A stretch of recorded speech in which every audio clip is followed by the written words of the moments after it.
هیچ شناسنامه نسبت خود پیغمبر خدا ندارم. رسول خدا صلی الله علیه و سلم اگر بود در زندگی نامش اون چی برای ما نقل کرده نمیدونم. مثلا یک جنگاور حبیبه تا کامپیوتر رو تماشا میکنه ایزانو میکشه. پرده ناموس مسلمان دیگه دریدگی است. نه سطر است، نه حیای است، نه چیز است. بعضی مرد مسلمان با اویلش تماشا میکنه. رسول خدا در جنگ اشتراک کردن. اگر سوال کنید که رسول الله در حیات زندگیش 63 سالش چند جنگ کردن؟ در چند جنگ خوش و مستقیما اشتراک کردن، چند غالبیت به دست آوردن، چقدر اسیر، چقدر طول، هر اینها را اگر سوال جواب ما بکنه کمتر از امت اسلامی را جواب بکنه میتونه.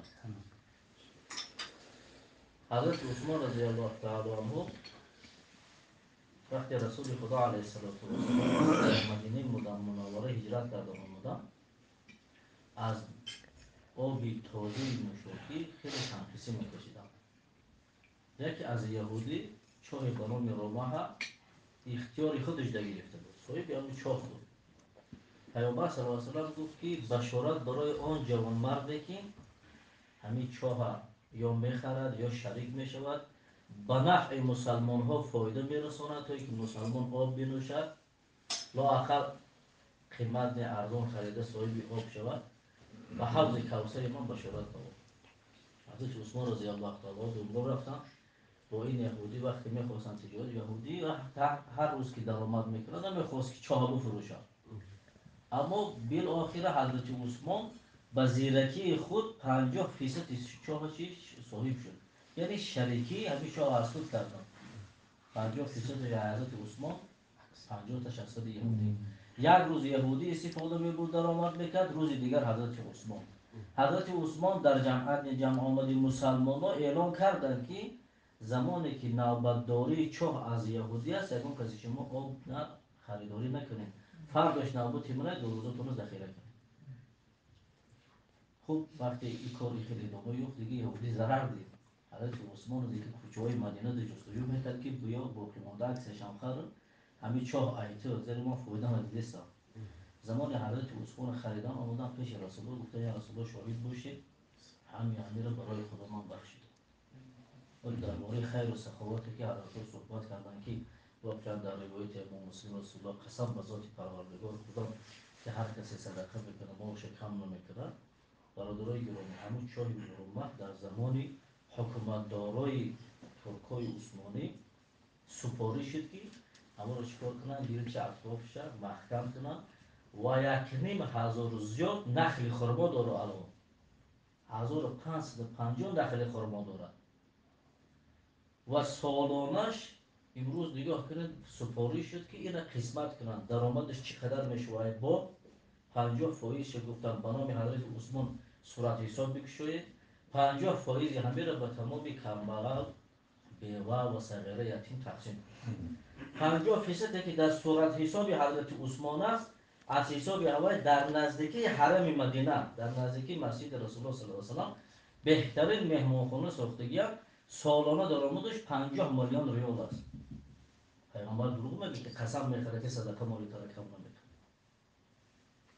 کدام عصر حضرت عثمان را خریداری کرده بود در راه خدا داده بود تا با این بروز منفعتش، نفعش، ثوابش به روح حضرت عثمان رضی الله تعالی عنه رفته است.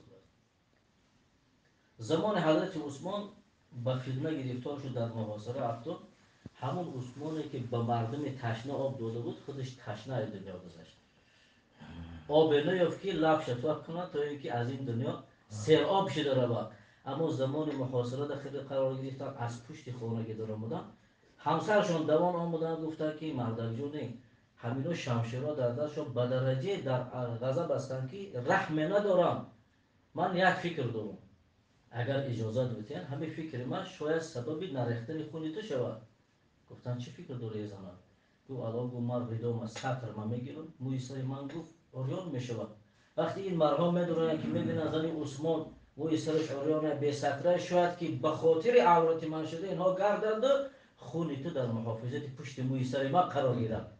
حضرت نگاه کردن دیده کردن گفتم والله قسم خون عثمان راضی است، بدن عثمان راضی است پاره پاره شود تا اینکه یک تار موی سری تو را حفظ کند و هیچ وقت راضی نیستم که موی سری تو سبب نجات جان من شود. همین حضرت عثمان یک روایت در رسول الله میگه چرا شد کار شمشاد وقتی در دوره وصف قرآن زمزمه میکردن واقعا ما مردم مسلمان امروز ناممان اسلام است، ولی زمان بعضی های روایت به ضعف و شوردی هم پیغمبر خدا به حضرت علی نسبت دادن. خلاصه هرچی باشه معناش خیلی صحت دارد. میگه زمان نوی بالای سری مردم که لا یبقا من القرآن الا رسم، از قرآن فقط نقش و نگارش میمونه. مثلا میدونیم خانه برادرای عزیز در سوره قل هو الله نمیستگه، یعنی وصف پروردگار است. کمترین انسان مسلمان باید فرزندش از سوره قل هو الله باخبر کنند. سوره قل هو الله را دانستیم که مردم امروز مسلمان و خون مسلمانی داره، باید تشما رو گروش در بحث کردیم. نامش حسنه نه که پاپ روسای است، نامش حسنه، یگون یهودی نیست، مسیحی نیست، تاجیک نامش حسنه، نامش نبیره رسول خدا صلی الله علیه و سلم نه که امروز رهبر مسیحی ها در تاجیکستان است. اگر از سوره اخلاص خبردار میشد و میگفت که عیسی بچه خدای است. الله در قرآن میگه لم یلد و لم یولد، خدا فرزند ندارد. اگر قرآن سوره اخلاص رو ما بیزار شده میگی سوره اخلاص خبردار میشید و هیچ وقت عیسی رو بچه خدا نمیگو. خیرکم من تعلم القرآن و علمه، رسول الله میگه بهترین شما ای امتی من همون انسان است که قرآن رو تعلیم میگیره، بعد از که از خود کرد با دیگران رو تعلیم میکنه، درسش میکنه. فرق دارد شما با همسرت رو زندگی میکنید، تو مردن تو قرآن نخونی، زن قرآن خون باشی، تو فکر نکن تو در نزد پیغمبر باقی بودی. همسر تو در نزد پیغمبر بهترین امت رسول الله است. پیامبر میگه امت من بهترینش هم شخصی است که قرآن میخواند. قرآن که خواند با فرزندش درس میتید، با رفیقاش درس میتید، با خود خیش تبارش درس میتید. ای بالا میدونیم که امروز یک کمپیر 60 ساله 70 ساله در خانه مسلمان تق تق میکنه، دستش یک کتاب رنگه میگه اینا بگی خریستیان شد، غیرت میکنه با تو اینا میکنه خانه مسلمان مدروی دیگه بگم میزنن. مسلمان جرأت ندارد، راه ندارد، سواد ندارد، علم ندارد که همون کمپیر جواب بده. نکی دعوا همون کلونه ای حضرت عمر زیاد دعوا میکنه که مسلمانه، نکی در زندگی در عمل هیچ نیست. بهترین انسان شخص است که قرآن از خود کرد و دیگران تعلیم داد قرآن.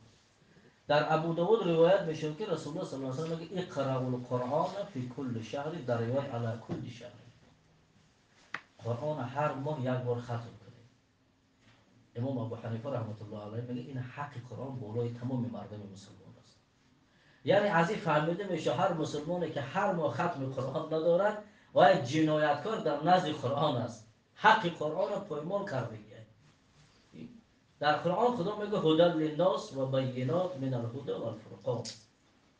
یک انسان باید کوچه‌های شهر را نمیداند، یا ما میریم به خارج و به مسکو برادرایی که میرن کار کنن در اوج رانندگی میکنن، مسافرکشی میکنن، تاکسی راه نمیوام، نه که وقتی میگی شما چقدر راه میوین اون نفر را به جاش میرسونید، میگه ما داریم در تلفن ها برنامه‌ای که او ما راهنمایی میکنه، به اصطلاح زمانه نویگاتور میگن. دوستای عزیز قرآن در دست نویگاتور قیامت تای. در همه قرآن تو سپارش ده یا با سوالش ده که ما چیکار جنت برم تو نمیگم، با قرآن بگو دوزخ چیکار برم با هم که رهش نشان داده بودمت میگیره. فردو که با جهنم و دوزخ رفتی از کسی دیگه خفا نشو، برای بهشتت بفرم مرحمت مجلسای محفلای خوب از خدا و رسول. برای یک بیماری ما در طبیبای اینجا باور نمیکنه، به هندوستان $10,000 صرف میکنیم. ولی پرسه بود که برادر عزیز 30 ساله زندگی میکنی تا هر روز بازنت خواب میروی اگر غیرت داشته باشی، خلاصه 70 یا بارم که باشه، تو وقتی با همسرت خانه‌داری میکنی برای تو غسل کردن فرض میشود. مسلمانی غسل کردن فرضه. غسل برادر عزیز در برابر فرض عبادت است. هر قطرهایی که آب در او صرف میشود، هر طولهایی که برق دمیت او را گرم میکند، همه در نامه اعمال انسانی غسل کننده که برای عبادت غسل میکند اجر و ثواب نوشته میشود. تو اصلا که برادر عزیز خیلی غسل فرضی یه قسم فرض بده بود در داخلی قسم بود سه تا فرض دیگه که شما بگین همین چی فرضه؟ شاید ما جواب گفتن نکنیم. این جای عیب و شر نیست، این جای خجالت است. چرا برای درد بدنت به هندوستان میری؟ برای کمبود ایمان و دینت یک وجب در مسجد پیش دملو رفتن میتونه که دملو اکبیه با صحبت کنیم. بچه من مسلمان من قطعی با بزنم خواهم خواباگی بکنم خواهم خیز بکنم. چگونه بشود با من توزه و پاکیزه میشون؟ سوالی نیست. زمان حضرت عمر همینه میگه دعا میکنیم. یک موسفید 80 ساله از سوریه حاضره از شام به مدینه منوره میروند. میره خیر من دیگه حضرت بگیر مرا حضرت عمر رضی الله تعالی عنه را کاتبش میگه موسفید از خود شام اومده خواهش قبول کردن شما داره گفت خیر مرحمت داخل شما. السلام علیکم ادب گفتی تنجه اون کمبودی داره زندگی داری اداره ما آموزی میگه نه من برای آموزم که از زبان مبارک شما شنوید که شما در نمازتون کدام تشهد رو میخونید؟ تشهد التحیات رو میگم. خدا پرسید که تو بابا نماز نمیکنی؟ تو من نماز نمیکنم. بعد نماز بی تشهد ای بود نمازی تو نه نماز من تشهد دارد و چند روز پیشتر در یک محفل فهمیدم که تشهد مسعودی بوده، تشهد ابن عباسی بوده. کدام تشهد شما خودتون میخونید؟ من میخوام از زبان مبارک شما حفظ کنم تا که مستقیما از زبان شما که شما از پیامبر شنیدین همون خیلی تشهد میخونم. علما میگن نگاه کنه که 80 سالگی صدر راهش نشید که طلب علم نکنه. 80 ساله در طلب علم برآمدن. این مورد اگر بگم برادر عزیز قرآن خوندن نمیتونیم. هر روز روین درس گیرین نگاه جد قرآن خونید. اگر بگن نه ممکن است قرآن خوندن برادر عزیز در اینترنت مرحمت بکشو. و هر یعنی مخیر اینترنت به معلوم یاد گرفتیم. همین قرآن خوندن یاد گرفتنش اینترنت اینا مشکلات داره. الله دعا بکنیم که همین ما شما را از جمله بندگان همه امتهای واقعی قرار دهد که هم چشم خواننده قرآن داشته باشیم هم به قرآن. سبحانك اللهم وبحمدك نشهد ان لا اله الا انت نستغفرك ونتوب